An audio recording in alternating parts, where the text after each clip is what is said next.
नमस्कार, मैं अशोक कुमार पांडे और स्वागत है आपका द क्रेडिबल न्यूज पर। अब सरकार ने यह बता दिया है, विदेश मंत्रालय के प्रवक्ता ने बता दिया है कि आपका पासपोर्ट भी आपकी नागरिकता नहीं बताता है, वो सिर्फ यात्रा का डॉक्यूमेंट है। मैं पूछना चाह रहा था कि क्या पासपोर्ट और बस टिकट और ट्रेन टिकट में कोई फर्क रह गया है? आप देखिए, दुनिया में आप कहीं भी जाते हैं तो इंडियंस के लिए अगर कोई लाइन लगती है तो उसमें आप कैसे शामिल हो सकते हैं? अपना पासपोर्ट लेकर। दुनिया भर में पासपोर्ट आपकी पहचान है, आपकी राष्ट्रीयता की पहचान है, आपकी नेशनैलिटी की पहचान है। लेकिन हमारे यहां पासपोर्ट बताया जा रहा है कि कानून जो पासपोर्ट का है वो अलग है, नागरिकता का कानून अलग है। इसलिए पासपोर्ट आपकी नागरिकता की पुष्टि नहीं करता। पासपोर्ट होने से आप इंडिया के नागरिक नहीं हो जाते। मेरे दो बहुत छोटे छोटे सवाल हैं। पहला सवाल तो ये कि हुजूर आला, क्या किसी ऐसे आदमी को भारतीय पासपोर्ट, हिंदुस्तानी पासपोर्ट मिल सकता है जो हिंदुस्तानी नहीं है? क्या किसी गैर भारतीय को भारतीय पासपोर्ट मिल सकता है? जाहिर सी बात है, नहीं मिल सकता है। अदनान सामी के पास पाकिस्तान का पासपोर्ट था, जब उनको हिंदुस्तान की नागरिकता मिली तब हिंदुस्तान का पासपोर्ट मिला। और दूसरा सवाल यह बताइए कि किसी हिंदुस्तानी आदमी को ऐसे ही बाहर का पासपोर्ट मिल सकता है? नहीं मिल सकता है। आपका पासपोर्ट जब आपको मिलता है तो पुलिस घर आती है, दुनिया भर की जांच पड़ताल होती है, आधार, पैन और जाने क्या क्या लगाया जाता है। यह अच्छी बात है कि गवर्नमेंट ने सिस्टम फास्ट कर दिया है, अब 4-5-6 दिन में पासपोर्ट मिल जाता है। वरना जब हम लोगों ने पासपोर्ट बनवाया तो 15, 20, 25 दिन बाद पासपोर्ट आया था। लंबा पूरा प्रोसेस होता था। और अब वो पासपोर्ट आपकी नागरिकता का प्रमाण नहीं है। और सुन लीजिए, आधार जो है, अभी कल ही एक फैसला यूपी में आया है कि आधार संबंधों का रिकॉर्ड नहीं है। मतलब आधार पे अगर लिखा है आपका नाम, आपके पिता का नाम, तो जरूरी नहीं है कि कोर्ट आपके पिता को आपका पिता माने। यह तो पहले ही कहा जा चुका है कि आधार नागरिकता का प्रमाण पत्र नहीं है। बैंक अकाउंट खुलवाने जाइए तो आधार लगता है, छोटा सा लोन लेने जाइए तो आधार लगता है, बिना आधार के कुछ होता नहीं है। पैन से जुड़वाइए, इससे जुड़वाइए, उससे जुड़वाइए, सबसे आधार को जुड़वा दिया गया और फिर कहा गया कि आधार भी आपकी नागरिकता का प्रमाण नहीं है। पैन तो नहीं है, वोटर आईडी भी नहीं है। तो मेरा सवाल यह है कि आखिर नागरिकता का प्रमाण पत्र क्या है? किसको नागरिक माना जाएगा? ये बहुत बड़ा सवाल है। और ये इस सरकार के आने के बाद इसलिए बड़ा सवाल बन गया है कि बंगाल से लेकर आसाम से लेकर जाने कितने लोगों को कह दिया गया कि ये हिंदुस्तान के नागरिक हैं ही नहीं, और वोट देने से उनको वंचित कर दिया गया कि वो वोट नहीं दे सकते हैं। आप जानते हैं, बंगाल में 7-8 लाख वोट काट दिए गए थे। जब कोर्ट में लोग पहुंचे तो कोर्ट ने कहा अगली बार वोट दे लेना। ये इस देश में चल रहा है। इसलिए शक ये होता है कि क्या ये नया कोई खेल है? क्या सरकार नागरिकता का कोई नया कार्ड जारी करने वाली है? क्या उस कार्ड के लिए फिर देश के अंदर लाइनें लगने वाली हैं? क्या उस नागरिकता कार्ड के सहारे बहुत सारे लोगों को भारत की नागरिकता से बाहर कर दिया जाएगा? क्या गवर्नमेंट ऑफ इंडिया, या यूं कहें कि मोदी सरकार, किसी ऐसी प्लानिंग में है जिस प्लानिंग के बाद इस देश में फिर से एक हाहाकार मचना है? अगले लोकसभा चुनाव के पहले देश भर में से करोड़ों लोग नागरिक ही नहीं रह जाएंगे। देखिए, नागरिकता क्या होती है, मैं अपनी ही बात कर लेता हूं, किसी और की बात क्या करूं। मेरे दादा, उनके दादा, वहां तक तो मुझे नाम याद है। पिताजी ने पूरा एक शजरा बनाया था तो वो मुझे नाम याद है। सब यूपी के एक गांव में पैदा हुए, पीढ़ी दर पीढ़ी उसी गांव में रहे, वहीं पे थोड़ी बहुत जमीनें थीं, खेती करते रहे, दूसरे धंधे करते रहे और दाल रोटी अपनी चलाते रहे। उसके बाद मेरे दादा के जो बेटे थे, यानी मेरे पापा, मेरे बड़े चाचा और चाचा, ये लोग पढ़ाई लिखाई किए थोड़ी ज्यादा, और पढ़ाई लिखाई करने के बाद दीगर दीगर शहरों में गए नौकरियों के सिलसिले में। कोई लखनऊ पहुंचा, कोई बरेली पहुंचा, कोई कहीं पहुंचा, कोई कहीं पहुंचा। मेरे पापा भी गांव से निकलकर दूसरे शहर में आए। उसके बाद हमारी पीढ़ी आई तो पढ़ लिख कर थोड़ा और दूसरी जगहों पे चली गई, देश दुनिया में चली गई। कोई भाई विदेश चला गया, कोई भाई यहां पर है, कोई भाई कहीं है। और उसके बाद जो हमारे बाद की पीढ़ी आई है वो अपने हिसाब से अपनी पढ़ाई लिखाई और अपने रहन सहन के हिसाब से जहां चाहेगी बसेगी। ऐसे ही सारे खानदान आपको मिल जाएंगे। अब हम नागरिकता कहां से सिद्ध करें बताइए? पुश्तैनी जमीन को मान लेंगे कि नागरिक हैं? अगर कई खानदान से, दसियों पीढ़ियों से हमारी जमीन है कोई, तो क्या मान लेंगे कि हम नागरिक हैं? पता नहीं, हम नहीं जानते।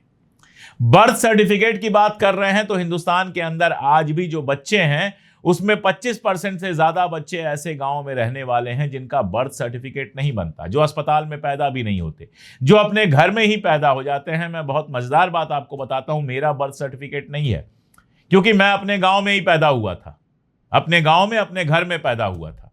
मेरी बेटी का बर्थ सर्टिफिकेट जरूर है क्योंकि वो एक शहर में पैदा हुई थी, तो उसके पास तो बर्थ सर्टिफिकेट है, लेकिन मेरे पास बर्थ सर्टिफिकेट नहीं है। तो बताइए कहां से प्रूव करेंगे? अब आप कहेंगे हाई स्कूल की मार्कशीट, ठीक है, मैं तो हाई स्कूल पास हूं ही, कम से कम उसके आगे भी पढ़ा हूं, डिग्री है मेरी। मुझे अगर कोई डिग्री दिखाने को कहेगा, मैं 2 मिनट में, मुझे पता है मेरी डिग्रियां कहां रखी हैं घर में, मैं निकाल के दिखा दूंगा। मैं उन लोगों की तरह से नहीं हूं जिनकी डिग्री के लिए आपको आरटीआई लगानी पड़ेगी और उसके बाद फर्जी डिग्री दिखाई जाएगी और डिग्री मांगने वालों पर केस कर दिया जाएगा। मैं उनकी तरह नहीं हूं, मेरे पास है डिग्री। लेकिन इस देश में हाई स्कूल पास लोगों की संख्या कितनी है? इस देश में एक बड़ी संख्या ऐसे लोगों की है जो हाई स्कूल तक पहुंचते ही नहीं है। स्कूल गांव में है तो 5वीं तक की पढ़ाई कर ली, फेल हो गए, छोड़ दिया, घर की हालत ऐसी नहीं है, मजदूरी में लग गए, दुनिया भर की चीजें हैं। अब वो हाई स्कूल का सर्टिफिकेट कहां से लाएंगे? तो चलिए, हाई स्कूल के सर्टिफिकेट से भी काम नहीं चलने वाला है। तो कौन सा सर्टिफिकेट हमको दिया गया है जिससे ऐसी हालत में हम कोई पेश कर सकें और दिखा सकें कि देखिए साहब, हम हिंदुस्तानी हैं, हमारी 10 पीढ़ियां, 12 पीढ़ियां, जितनी पीढ़ियां होंगी इसी जमीन में पैदा हुई और इसी जमीन में कहीं ना कहीं जला दी गई। जो मुसलमान होंगे उनकी कब्र गाड़ दी गई होगी, तो इसी जमीन में पैदा हुए, इसी जमीन में जल गए या इसी जमीन में गाड़ दिए गए जिनके 10 12 पीढ़ियों के पुरखे। अब आप बताइए कि वो कहां से नागरिकता का कोई सबूत लेकर आए? और मेरा सवाल यह है कि नरेंद्र मोदी जी के पास कौन सी ऐसी आईडी है जिससे यह साबित होगा कि वो नागरिक हैं इस देश के? उनके पास भी यही होगा, हाई स्कूल का सर्टिफिकेट होगा, पैन होगा, आधार होगा, पासपोर्ट होगा, यही सब तो होगा ना। उन्होंने इलेक्शन जीते हैं तो हमने नौकरियां की हैं, मैं तो सरकारी नौकरी में था, छोड़ दी मैंने नौकरी, तो यही सब सबूत उनके पास भी होंगे। अच्छा चलिए, जयशंकर जी हमारे विदेश मंत्री हैं, दुनिया भर में भारतीय विदेश मंत्री के रूप में घूमते हैं, उनके पास कौन सा सर्टिफिकेट होगा इसके अलावा? मोहन भागवत जी, उनके पास कौन सा सर्टिफिकेट होगा? यही तो होगा, आधार, पैन, पासपोर्ट, यही सब तो होगा, इसके अलावा तो कुछ नहीं होगा। तो ये बताइए कि भारत सरकार अगर ये कह रही है कि ये प्रमाण पत्र नहीं है, ये प्रमाण पत्र नहीं है, वो प्रमाण पत्र नहीं है, तो किसी एक मंत्री संतरी को सामने आकर ये भी बताना चाहिए कि भैया अगर तुम्हारे पास ये वाला कागज है तो तुम भारत के नागरिक हो। तो आदमी जाकर वो कागज बनवा ले, अगर ना हो तो बता दें कि भाई राशन कार्ड में अगर नाम है तो माना जाएगा तुम भारत के नागरिक हो, चलो राशन कार्ड आदमी जाकर बनवा लेगा। या पुराना घर का राशन कार्ड पड़ा होगा जिसमें बाप का राशन कार्ड, जिसमें हमारा भी नाम होगा, उसकी एक कॉपी संभाल के रख लेगा। तो कैसे मानेंगे आप कि हम भारत के नागरिक हैं? और इसी में उलझाकर, परेशान करके, क्या लोगों की नागरिकता छीनने का खेल है?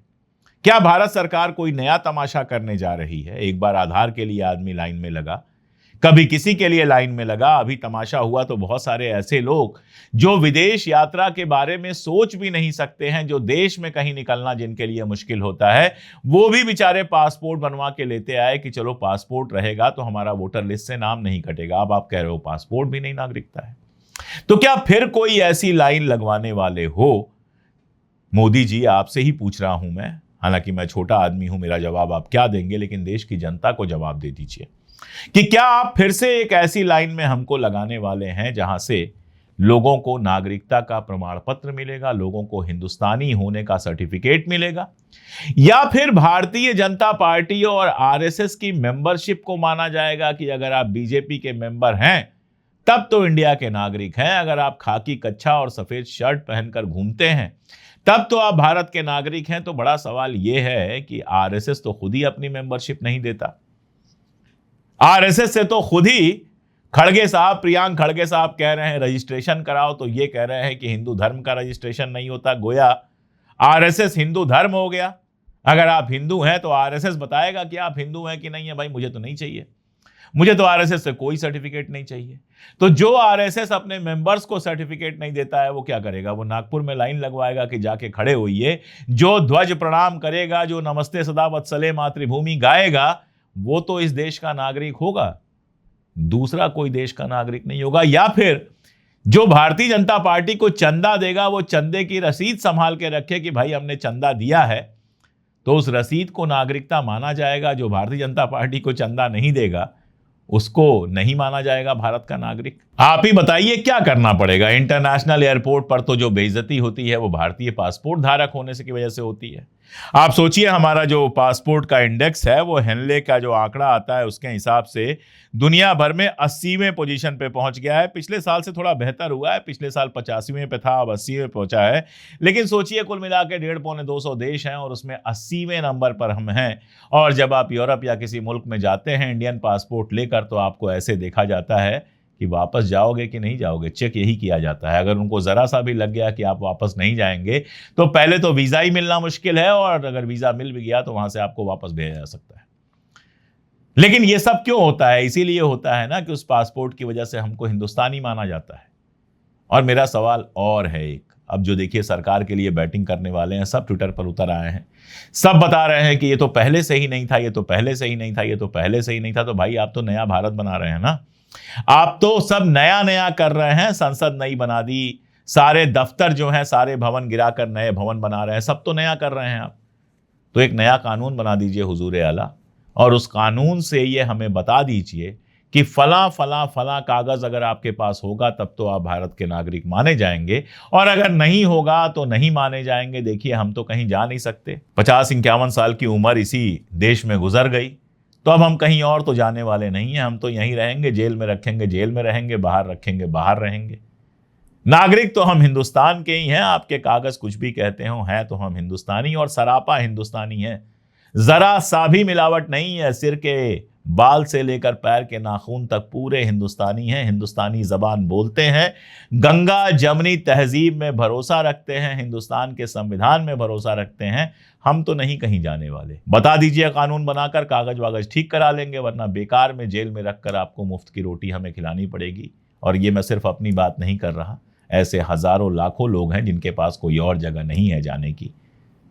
इसलिए सरकार नहीं नहीं करते करते कभी हाँ तो कीजिए, कभी तो बताइए कि ये वाला कागज जो है ये तो आपको नागरिक बनाता है, ये इंतजाम कर लीजिए। तो आदमी इंतजाम करेगा, वरना धमकाते रहिए, डराते रहिए। इतना सारा कुछ आप कर चुके हैं कि वो एक शेर है गालिब का जिसमें वो कहते हैं कि रंज से खू गर हो गया इंसान तो मिट जाता है रंज। जब आदत पड़ जाए परेशानियों की तो परेशानी महसूस करना आदमी बंद कर देता है और मजाक करने लगता है। आगे आती थी हाल दिल पे हंसी, अब किसी बात पर नहीं आती। लेकिन यहां उल्टा हुआ है कि अब हर बात पर हंसी आती है। तो इस तरह के जितने आप आदेश आपके यहां से निकलेंगे सब पर आदमी मीम बनाएगा, हंसेगा। बाकी जो होगा वो आप भी देखेंगे, हम भी देखेंगे। आपका क्या कहना है कमेंट में जरूर बताइएगा। आज के लिए इतना ही, बहुत शुक्रिया।